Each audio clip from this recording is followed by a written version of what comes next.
네, 앞서 오늘 오전에 아브레우 액트지오 고민이 동해 심해가스 석유전 관련 기자회견을 했죠. 그동안 제기됐던 여러 논란들에 대해서 자신의 입장을 직접 밝혔는데요. 이 내용과 관련해서 전문가 두 분의 설명을 좀 들어보도록 하겠습니다. 유인창 경북대 지질학과 명예교수 그리고 이인철 참 좋은 경제연구소 소장 두 분 나오셨습니다. 어서 오세요. 예, 안녕하세요. 네. 먼저 20% 성공 확률이면 이거 상당히 좀 높은 거다. 이렇게 직접 입장을 밝혔더라고요. 맞습니다. 사실 이게 이 아브레우 대표가 이제 입국하면서도 한 얘기예요.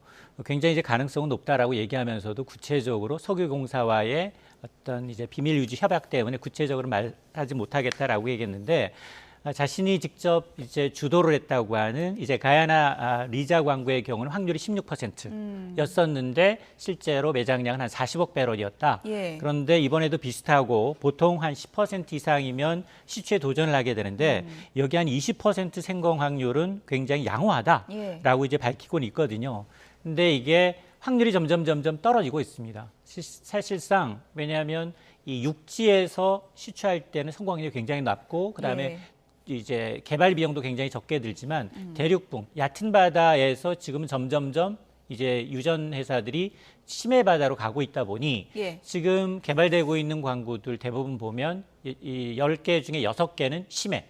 바닷물의 깊이가 1km 이상, 그 아래로 1000에서 2000km를 더 뚫고 내려가야 되는 굉장히 난이도가 높은 작업인데도 불구하고 20%라는 거 높다라고 하는데 근데 그 20%의 산정 기준에 대해선 정확하게 저 기준이 뭘까? 이거에 대해서는 여전히 의문이 남습니다. 20의 기준이 뭘까? 어쨌든 굉장히 유망성이 높다. 오늘 아브레우 고문이 이렇게 기자회견에서 입장을 밝혔는데요. 그 내용을 좀 직접 듣고 오겠습니다. 20% is very good in a frontier basin. For comparison, the largest discovery in the world in the last 20 years or 25 years is the Liza prospect in Guyana. I participated in that well, to drill that well, when I was working for ExxonMobil. The GCOS of Liza pre-drill was 16%. The answer is, don't get me wrong, it's still risky, right? It's 20%, meaning there's 80% chance that it will not work. 네, 어쨌든 유망성이 높다. 20% 확률은 높은 편이다라고 얘기를 해줬는데 20%라는 것은 어떻게 산출하는 건지 많은 분들이 좀 궁금할 것 같거든요. 교수님이 설명을 좀 해주시죠. 상당히 실무적인 이야기가 되겠는데요. 석유를 개발하기 전에 우리가 이제 탐사 과정을 겪을 때 여러 가지 요인들을 좀 조사를 해볼 필요가 있어요. 그래서 대체적으로 이제 그 석유가 생성이 될 수 있는 근원암에 어느 정도 발달이 돼 있느냐, 그다음에 그 석유를 담고 있는 저류암은 어느 정도의 그 공간이 있느냐, 그다음에 이제 덮개암은 뭐 두껍냐, 뭐 이런 네 가지 기본적인 조건들 외에도 여러 가지 그 인자들이 있거든요. 그래서 그걸마다 각자 그 점수화를 해요. 점수화를 해갖고 가중치를 두고 하면은 전체적으로 나오는 숫자가 있습니다. 그래서 100%가 나오면 그것처럼 완벽한 건 없죠. 그럼 그건 시추를 하면 바로 나온다는 얘기가 되겠죠. 근데 20%라고 하는 것은 비교적 다른 데에 비해서 괜찮은 가능성을 갖고 있다, 이렇게 이제 해석을 한 거죠. 근데 그것도 어떻게 보면 상당히 주관적이에요. 지금 뭐 매우 높다 이렇게 평가하는 사람도 있겠지만은 좀 보수적으로 보면은 뭐 그저 그럴 건데 이제 한번 시추를 한번 해보자 이럴 정도로 평가를 할 수도 있는 주관적인 면이 많이 들어가 있거든요.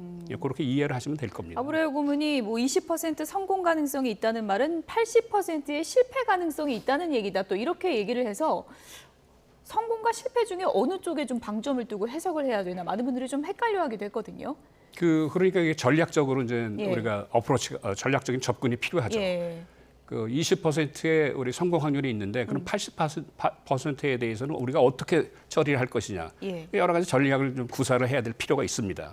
일단은 긍정적인 요인에 초점을 맞추고 이거를 과정을 진행을 해야 된다. 이런 것으로 좀 해석을 해볼 수 있을 텐데 우리 동해 지역을 이번에 이제 시추에 들어가게 되는 건데 동해 지역에 상당히 좀 장점이 있다 이렇게 또 설명을 했더라고요. 어떤 장점이 있다는 거예요? 그러니까 이제 포항 일대에서는 과거에도 석유가 발견됐다. 뭐 저 불의 정원이다. 지금도 뭐 가스가 타고 있는 것도 있고요. 그러다 보니 여기에 이제 특징적이 뭐냐? 이 지하층에 신생대 3기의 지층으로 되어 있는데 이게 원유라는 게 매머드. 이게 사실은 우리가 이제 얘기하는 공룡이나 이런 잔해가 퇴적돼서 남긴 유기물이거든요. 예. 잔해 유기물이다 보니 여기에는 이제 유기물뿐만 아니라 바다 이제 생물들이 다양하게 분포가 돼 있으니 예. 우리가 역사적으로 처음 성공한 게 동해가스전이에요. 동해가스전에서 거의 뭐 4,500만 배럴의 가스를 우리가 14년 동안 잘 써왔거든요. 그러다 보니 이걸 지금 6-1광구하고 8광구의 경우는 그 윗부분으로 지금 전체 넓혀본 겁니다. 이미 우리가 이제 다 쓰고 고갈됐지만 예. 투입된 비용 한 1조 2천억 원 정도 투입을 해서 2조 6천억 원 정도의 경제적 효과를 얻었으니 예. 그러면 그걸 좀 더 조사 범위를 좀 넓혀보게 되면 이런 유기층이 발견되지 않겠느냐라고 했고 실제로 이 6-1광구의 경우에는 문재인 정부부터 시작을 한 겁니다. 예. 그래서 전체 6-1광구와 8광구에 지금 이 2D, 3D를 쏘아서 한 면적이 전체 면적의 3분의 1, 35% 정도를 훑었더니 그랬더니 지금 가장 유명한 7개 구역을 지금 찍었다는 겁니다. 예. 그 가운데 이미 지금 2군데를 올해 연말부터 1차적으로 탐사 시추를 할 예정이다라고 이제 예. 밝히고 있는 겁니다. 동해에 이미 시추공 3개가 있었고 자료가 많았다. 이런 점이 굉장히 동해의 장점이 됐고 여러 가지 기존의 세계 유정이 왜 기존에 실패했는지를 분석 작업을 거쳐서 7개의 유망 구조를 도출했다. 이렇게 설명을 했거든요. 용어가 좀 어려워서 유망 구조가 이게 뭐 어떻게 해석을 하면 되는 거예요? 여러 가지 조사를 하다 보면은 예. 그 석유가 들어갈 수 있는 그릇이 예. 도출이 됩니다. 근데 그 그릇이 아주 그 유망성이 높은 예. 구조가 있고 그렇지가 않은 그 구조가 있어요. 그래서 그걸 두 개로 구분을 하거든요. 예. 그 영어로 좀 말씀드리면 리드급이 있고 프로스펙트급이 있습니다. 그래서 지금 여기 아브레오 박사가 얘기한 것은 7개 구조는 네. 프로스펙트입니다. 그러니까 유망성이 굉장히 높은. 예.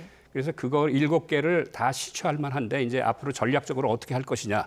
그것도 이제 한국석유공사가 이제 판단을 해서 시추를 올해 이제 뭐 처음 들어간다 하니 그거를 먼저 하고 거기서 좋은 결과가 나오면 더 좋겠지만은 예.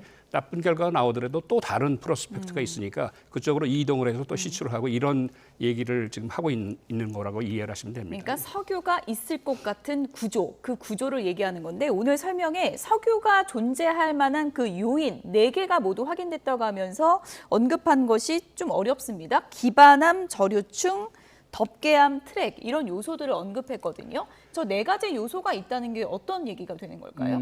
그게 이제 아까 통역 과정에서 예. 조금 우리 통역사가 말씀을 좀 잘못하셨는데 예, 어떤 게 잘못된 그 건가요? 기반암은 아니고 예, 아까 기반암이 아닙니까? 근원암입니다. 근원암이군요. 예. 예. 근원암이라는 것은 석유를 생성해내는 암석이에요. 예. 아까도 우리 말씀하신 것처럼 여러 가지 유기물들이 지하로 매몰이 되면서 열과 압력을 받으면은 예. 이것이 이제 그 석유로 만들어지거든요. 그럼 이와 같이 석유를 만들어 생성해내는 암석을 근원암이라고 얘기를 하고요. 그렇군요. 그럼 근원암에서 생성된 석유가 예. 공간이 있는 쪽으로 이동을 하게 돼요. 예, 예. 그럼 그 공간이 있는 암석을 우리는 저류암이라고 얘기를 하고요. 저류암. 예. 저류암 속으로 이제 석유가 들어가면은 예. 이게 다른 데는 못 가게 이렇게 덮개로 막아야 되거든요. 예. 그래서 그걸 덮개암이라고 하고 예. 이게 어느 정도 이렇게 그릇 같은 형태를 이루고 있어야 돼요. 그래서 예. 그런 그릇 모양을 갖고 있는 구조를 우리는 트랩이라고 얘기를 하거든요. 트랩. 예. 그래서 이 4가지 조건이 맞아야 예. 다 있어야 아주 시추를 한번 해볼 만한 구조다. 그게 이제 아까 말씀드린 게 프로스펙트라고 예. 말씀드릴 수가 있겠죠. 되게 중요한 지적을 해주셔가지고 저희가 뭐 기반암이라고 그래픽에 썼는데 이거를 좀 근원암으로 정정을 하겠습니다. 근원암, 저류암, 덮개암, 트랩. 예. 이 4가지 요소가 모두 있어야 한다고 이제 말씀해 주신 건데 이 4가지 요소가 있다면 그러면 석유가 나올 가능성과 관련해서는 굉장히 중요한 부분이고 가능성이 상당히 좀 높아질 수 있다 이렇게 보시는 건가요? 그렇죠. 예. 그래서 그런 거를 갖다가 저희는 이제 지질학적, 성공률이라고 얘기를 합니다. 예. 그래서 이제 지질학적 성공률이 지금 이분이 말씀하시는 거는 20%가 된다 이렇게 얘기를 하죠. 예. 그런데 이제 또 하나 저희가 생각해야 될 게 뭐냐면은 그 그릇 속에 그런 과연 석유가 들어가 있느냐 이거는 또 다른 문제거든요. 아, 그래서 그 석유가 들어 있다 하더라도 예. 그 상업성이 있느냐. 그래서 그걸 그때는 이제 상업적 성공 가능성, 상업적 성공 확률을 얘기를 해줘야 되거든요. 예. 근데 그거는 지금 얘기할 때가 아니고 시추를 해봐가지고 석유가 확인이 되고 예. 그 소위 말해서 거기에 있는 석유가 어느 정도 양이 있느냐. 그러면 그 양을 갖고서 이게 우리가 개발을 할 거냐 말 거냐 예. 이런 상업적으로 그 성공 가능성이 있느냐 이거를 얘기를 또 해줘야 되거든요. 무조건 석유 있다고 좋은 게 아니군요. 그렇죠. 그 예. 상업적으로 개발을 할 수 있는 양이 있어야 됩니다. 그렇군요. 예, 그래서 앞으로 갈 길이 아주 멉니다 지금. 갈 길이 멀군요. 예. 그러니까 시추 작업해가지고 석유가 있다고 해도 그 석유가 어떤 석유인지를 또 알아내야 되는 과정이 또 중요하다고 해주셨고 오늘 발표 내용 중에 경제성 있는 탄화수소를 찾지 못했다. 이것은 리스크다라고 표현을 했는데 그건 무슨 얘기예요? 우리가 거기 그 지역에 이제 그 전에 예. 그 전에 세 개의 시추공을 시추를 했어요. 예. 세 개의 시추공을 시추를 했는데 예. 첫 번째 시추공은 그 트랩이 있다고 생각해서 시추를 했는데 트랩이 없습니다. 아, 네 가지 요소 중에 하나가 그렇죠. 빠진 거네요. 예. 두 번째 시추공은 다 조건을 맞았는데 시추를 해보니까 거기에 그 CO2가 들어가 있더라 그런 얘기예요. 그러니까 석유가 없다는 얘기죠. 예. 그래서 실패한 거고. 예. 그런데 그럴 경우에는 이제 지질학적 성공은 했는데 상업적으로는 그게 이제 가능성이 없는 거죠. 그렇군요. 그다음에 이제 그 세 번째 거는 시추를 하다가 예측을 못한 고압대를 만나게 됩니다. 그래서 시추를 하다가 그 우리가 목표하는 그 저류층까지 들어가지 못했어요. 그래서 이제 그 실패를 하게 된 그런 기록이 있거든요. 그 기록을 지금 얘기를 했고 그런 기록들은 지금 뭐 일반인들한테는 잘 안 알려져 있죠. 그렇군요. 그래서 이제 앞으로 우리가 이제 7개의 그 구조가 있는데 네. 그거를 우리가 이제 시추를 할 때 아주 좋은 그 교훈을 얻은 거예요. 그 그래서 자료가 굉장히 요긴한 거군요. 그렇습니다. 그게 그 아주 좋은 자료니까 예. 앞으로 그걸 할 때 그런 자료들을 좀 바탕으로 조심해서 시추를 하고 여러 가지 어떻게 아주 좋은 결과를 얻을 수 얻도록 아주 전략적인 그 전략을 잘 짜야 됩니다. 이제 예. 앞으로는. 교수님, 근데 그 유망 구조가 지금 7개라고 하는 거잖아요. 근데 7개를 동시에 할 수는 없고 순서를 좀 정해야 될 텐데 그 순서를 뭐 정하는 기준도 있는 겁니까? 예, 있습니다. 그래서 예. 그게 순서 1, 2, 3, 4 뭐 이렇게 프라이어티제이션을 하거든요. 예. 그래서 그거는 이제 그 구조의 성격, 예. 그다음에 우리가 시추선이 오면은 그거를 한 번 뚫고 보내고 뭐 이렇게 되면 또 그 돈이 많이 들어요. 그렇죠. 그래서 전략적으로 한 번 뚫고 그다음에 바로 이어서 어떻게 두 번째 어디를 뚫을 것이냐 뭐 이런 것들 다 이제 계산을 해놔야 되는데 그런 것들이 돼 있는지는 제가 잘 모르겠습니다. 그 작업 순서는 이제 추후 작업 과정을 지켜봐야 알 수 있다고 예, 해주신 그렇습니다. 건데 예. 근데 이제 많은 분들이 그거잖아요. 지금 성공 확률 20%라고 하는데 비용이 너무 많이 드니까 만약에 또 안 나오면 그럼 돈만 들인 거 아니냐. 뭐 정치권에서 이런 공방도 좀 있거든요. 맞습니다. 이제 아브레우 대표가 운영하고 있는 액트지오의 회사는 사실은 컨설팅 업체예요. 그러니까 여기를 물리 탐사한 곳은 호주 업체입니다. 예. 호주의 이제 이 우드사이드라는 업체인데 이미 2007년부터 계약을 했어요. 2007년부터 15년 동안 동해석유, 아까 실패한 3개의 시추가 바로 이 회사에서 한 겁니다. 그런데 이제 결국은 이제 지난해 초에 철수를 하면서 이제 보고서에 뭐라고 얘기를 하고 있느냐, 유망성이 좀 떨어진다. 라고 예. 이제 얘기를 했거든요. 자, 그러다 보니 이제 우리는 다른 대안을 찾기 위해서 이 아브레우 대표한테 그동안 이제 우드사이가 넘겨줬던 자료, 그동안 축적된 자료, 여기다 자체 탐사 자료를 더해서 이걸 물리 탐사한 결과를 과연 해석해달라, 분석해달라. 2D 3D 엑스레이를 분석하는 작업을 하는 겁니다. 예. 그러니까 이게 지금 심해라고 말씀을 드렸거든요. 우리가 지금 병원에 가서 엑스레이나 이제 초음파를 받는다 하더라도 직접 한 것과 눈으로 보고 확인한 건 좀 다르거든요. 예. 그러다 보니 앞서 가야나 광구를 이제 진두지휘해 봤기 때문에 앞서서 얘기했던 석유의 존재 가능성을 확인을 했지만 예. 그럼에도 불구하고 이건 잠재적인 판별이지 이걸 실제 입증하는 거는 뚫어봐야 된다는 거거든요. 예. 근데 뚫어보는 게 그 3번 뚫어봐도 안 된다는 게 뭐냐? 한 36mm 길이에요. 지름. 그러니까 이걸 이제 밑에 이제 지하로 뚫는다는 거거든요. 예. 그것도 해저 1km 그 안에 들어가서 또 한 1에서 2km를 좀 뚫어서 예. 그 유기물질 덮개함을 확인하는 과정이 좀 실패했다는 얘기고 예.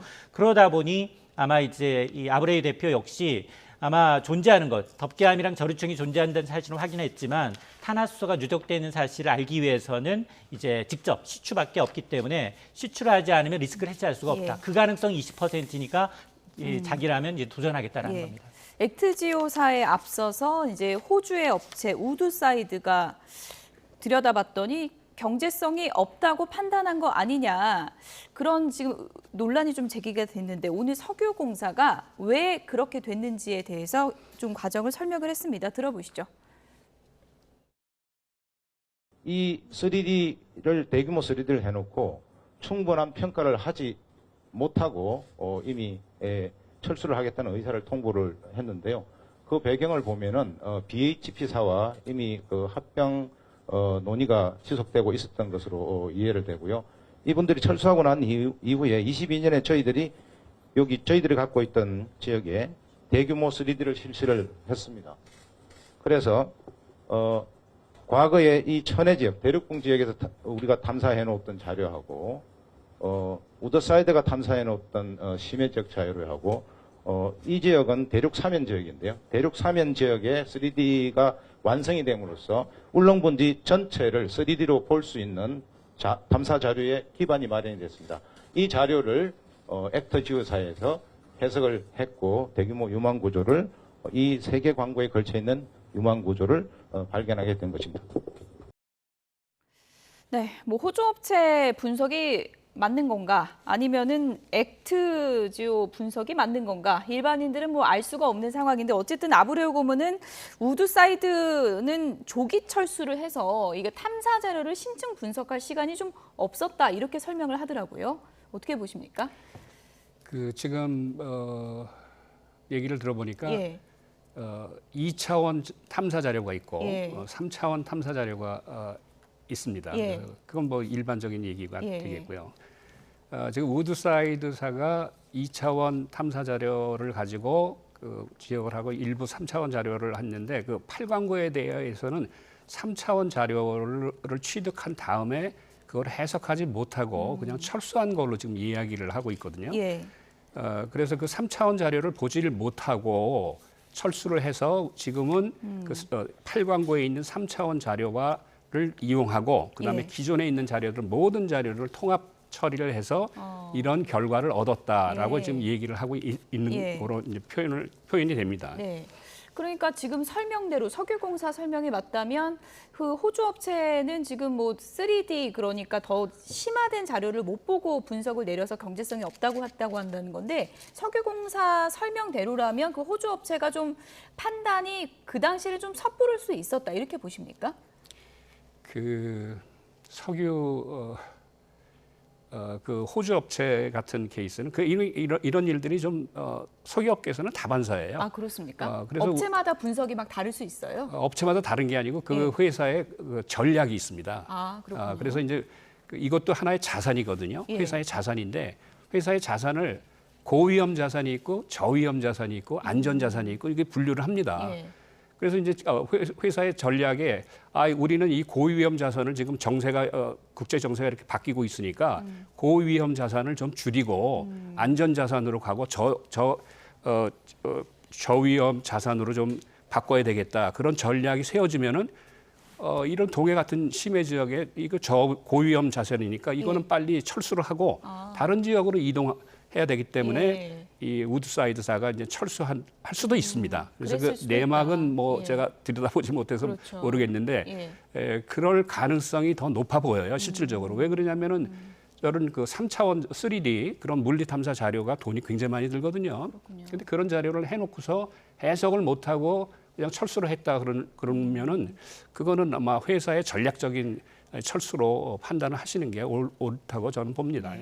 회사의 전략적인 측면도 변수가 될 수 있다 이렇게 설명을 해주셨는데요. 어쨌든 액트지오 이 회사가 주소를 알아보니까 개인 집으로 나오고 도대체 뭐 직원도 많지 않은 것 같고 믿을 수 있냐 이런 논란이 좀 있었는데 아브레우 고문이 오늘 해명을 했습니다. 어떤 내용인지 들어보시죠.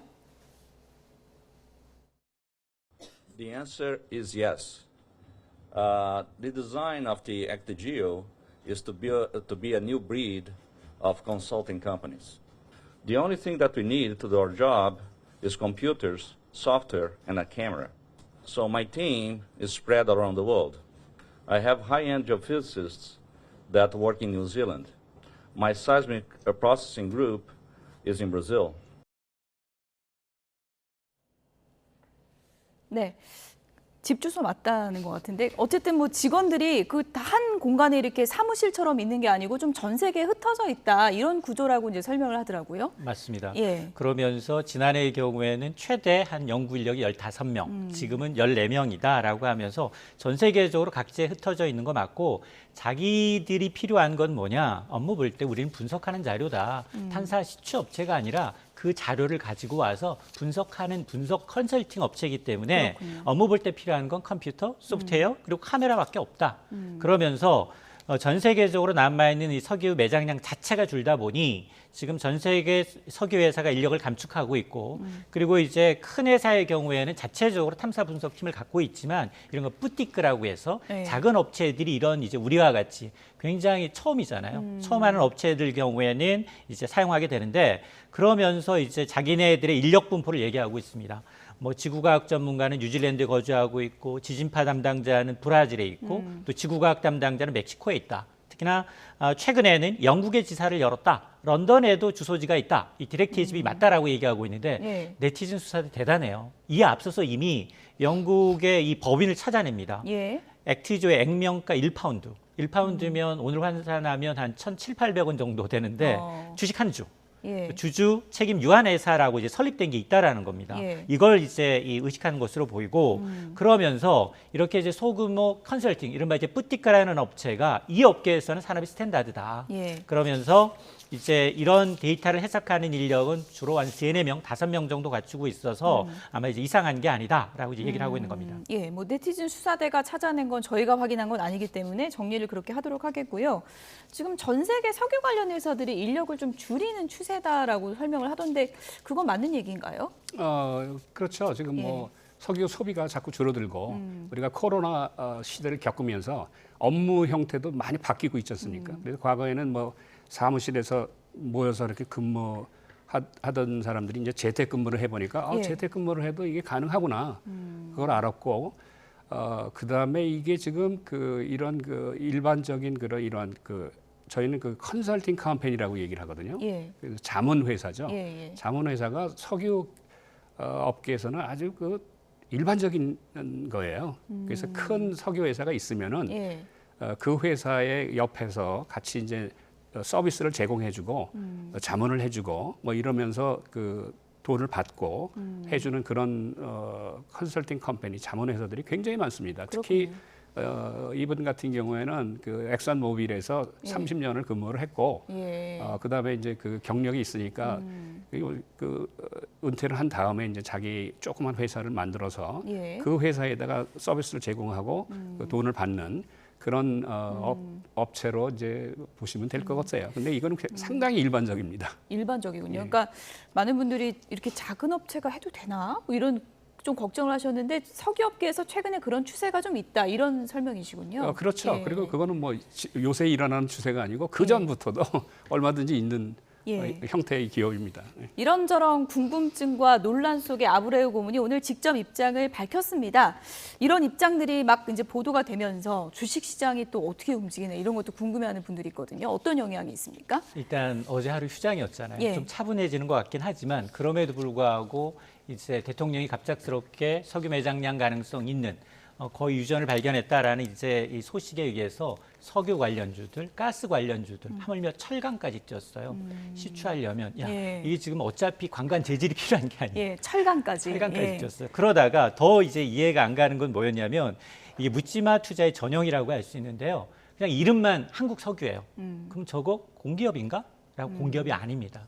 여기는 아스팔트 전문 기업이에요. 그러니까 석유 시추하고 전혀 관련이 없는데 헷갈리면 안 되겠네요. 여기 주가가 이틀 연속 상한가 갔어요. 어머, 그러니까 오늘은 조금 빠지고 있습니다만, 그러니까 이제 조금 차분할 필요가 있는 게 이게 지금 한 갈 길이 한 100리라면 한 두세 단계 뛴 거예요. 여기는 석유업계에서는 파봐야 안다라거든요. 파봐야 정말로 이제 안다라고 얘기하는데 지금 만에 하나 국제유가가 너무 많이 떨어졌어요. 그러면 매장량이 존재한다 하더라도 사업할 사람이 없습니다. 근데 지금 이미 산유국들은 심해가 아니라 그냥 육지에서도 그냥 파요. 거기는 이제 손익분기점이 배럴당 $10면 됩니다. 근데 이제 셰일가스라고 하는 미국이 가장 많이 갖고 있는 셰일가스의 경우는 배럴당 $50에서 $60가 손익분기점이에요. 근데 지금 우리가 수입하고 있는 중동산 두바이유가 배럴당 $80 유지하고 있지만 불과 2, 3년 전 기억하시겠습니다만 배럴당 $10, $20까지 떨어졌었어요. 그렇군요. 그러면 그 당시에는 누구도 개발 안 합니다. 저 비용을 누가 투자하겠습니까? 앞서 이제 우드사이드사가 이제 철수했던 시기 역시 국제유가가 많이 떨어졌었고 당시에 경영진이 바뀌면서 호주의 또 다른 기업과 M&A를 하기 때문에 리스크 자산을 좀 털어놓을 수 있거든요. 그러니까 이제 실질적으로 좀 확인을 해봐야 됩니다. 석유자만 들어가면 관련주인 줄 알고 막 사는 분들이 있는데 조심해야 될 것 같고 이제 시추 과정에서도 그러면은 주가 흐름은 어떻게 될 거라고 예상하세요? 이게 지금까지는 엑스레이 단계였는데 앞서 제가 이제 시추공 하나가 지름이 36cm라고 말씀을 드렸잖아요. 근데 그게 1km 이상 바닷물을 뚫고 들어가고 그 안에 해저에서 다시 1, 2km를 들어가야 돼요. 36km라고 하면 그 경량과 파도에서 조금만 비켜나가도 이게 채집이 안 돼요. 시료 채집이 돼야 그게 우리가 경제성이 있는 이제 재료인지 거기 뭐 경질류인지 중질류인지 석유나 가스가 얼마나 매장이 돼 있는지 생산성이 있는지 이걸 판단할 수 있거든요. 그러니까 아주 굉장히 길고 먼 길이 남아 있다라는 걸 이제 아시고 투자를 하시면 좋겠습니다. 오늘 유인창 교수님 모셨는데요. 끝으로 오늘 좀 어려운 내용을 쉽게 잘 풀어주셨는데 이제 마지막 방법은 이제 남은 게 시추잖아요. 이 시추 작업에서 중요한 게 어떤 거고 뭐 기간 그리고 우리가 최종적으로 뭐 유익한 석유가 나왔다 안 나왔다 이걸 알 수 있는 시점이 언제인지 좀 설명을 해주시죠. 그 시간이 오래 걸릴 겁니다. 그 시추를 하면서 그 석유가 있느냐 없느냐는 테스트를 또 해봐야 돼요. 시추를 한 다음에 그리고 여러 가지 과정들이 있습니다.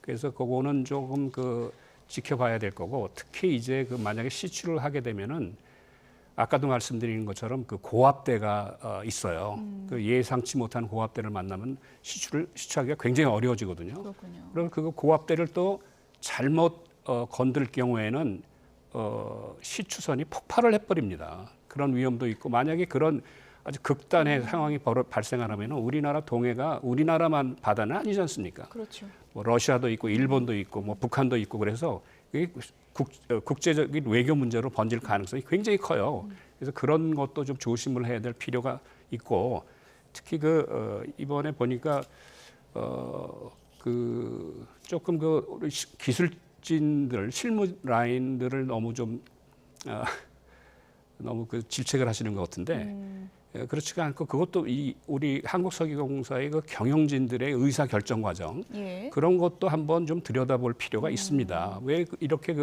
이런 일들을 그냥 바로 대통령실로 직보가 돼가지고 대통령을 끼고서 이렇게 하게 되는지 이것도 한번 우리가 좀 들여다봐야 될 필요가 있을 거라고 봅니다.